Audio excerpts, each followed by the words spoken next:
Bonsoir à tous, bienvenue à ce flash d'information. Nous sommes le jeudi 8 juillet aujourd'hui dans l'actualité nationale. De nouveaux ambassadeurs accrédités en Côte d'Ivoire ont présenté leur lettre de créance au président de la République, Alassane Ouattara. Il s'agit des diplomates nigérians, thaïlandais, autrichiens et tchèques. Ils ont réaffirmé l'engagement de leurs pays respectifs à œuvrer à la consolidation des relations de coopération avec la Côte d'Ivoire, notamment dans les domaines de la formation, des énergies renouvelables, du tourisme et de la sécurité. Des liens d'amitié et de coopération salués par le président Ouattara. Nous écoutons un extrait de son intervention. Madame, Messieurs les ambassadeurs, nos États sont aujourd'hui confrontés à de nombreux défis sécuritaires, dont le terrorisme, l'extrémisme violent et la piraterie maritime, qui constituent une entrave à leur développement économique et social. La Côte d'Ivoire, pour sa part, est résolument engagée dans la lutte contre tous ces fléaux.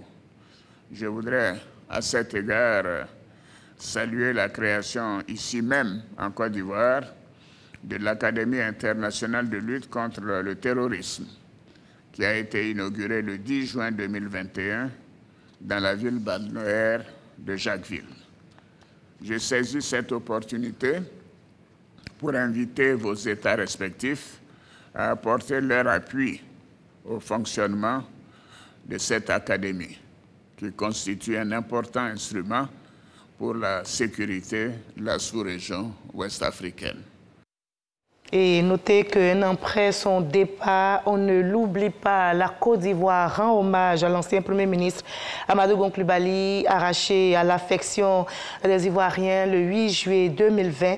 Aujourd'hui, 8 juillet 2021, un an, jour pour jour, le pays commémore le premier anniversaire de son décès. Réunis au Sofitel, Hôtel Ivoire, militants et cadres du RHDP ont honoré sa mémoire, un moment chargé d'émotions, émaillé de témoignages, de confidences sur la vie de ce grand serviteur de l'État, AGC, comme sa famille politique l'appelait affectueusement.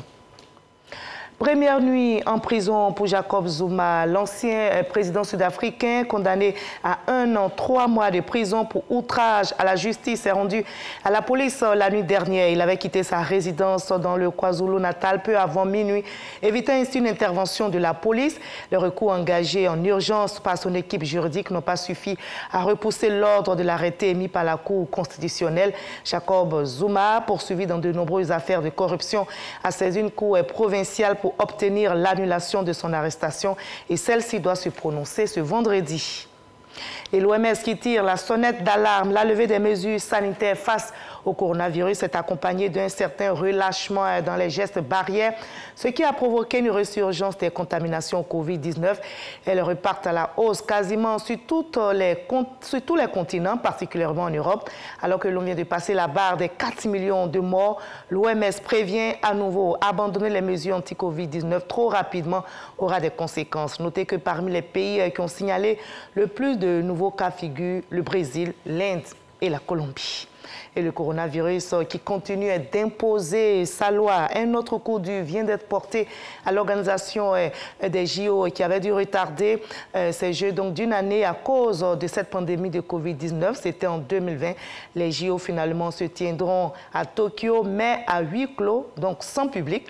Les autorités japonaises qui en ont décidé ainsi ont décrété l'état d'urgence à cause de cette pandémie. Notez que plusieurs experts et spécialistes avaient demandé l'annulation pure et simple des JO, craignant la recrudescence des cas positifs après l'afflux de plusieurs milliers d'athlètes venant des 4 coins de la planète pour participer aux différentes épreuves. Les JO qui se tiendront donc dans 100 spectateurs auront lieu du 23 juillet au 8 août prochain. Et on va se retrouver à 20h pour la grande édition, mais juste après ce flash info, suivez l'info régionale pour voir toutes les nouvelles de nos régions ici en Côte d'Ivoire. Allez, à tout à l'heure à 20h.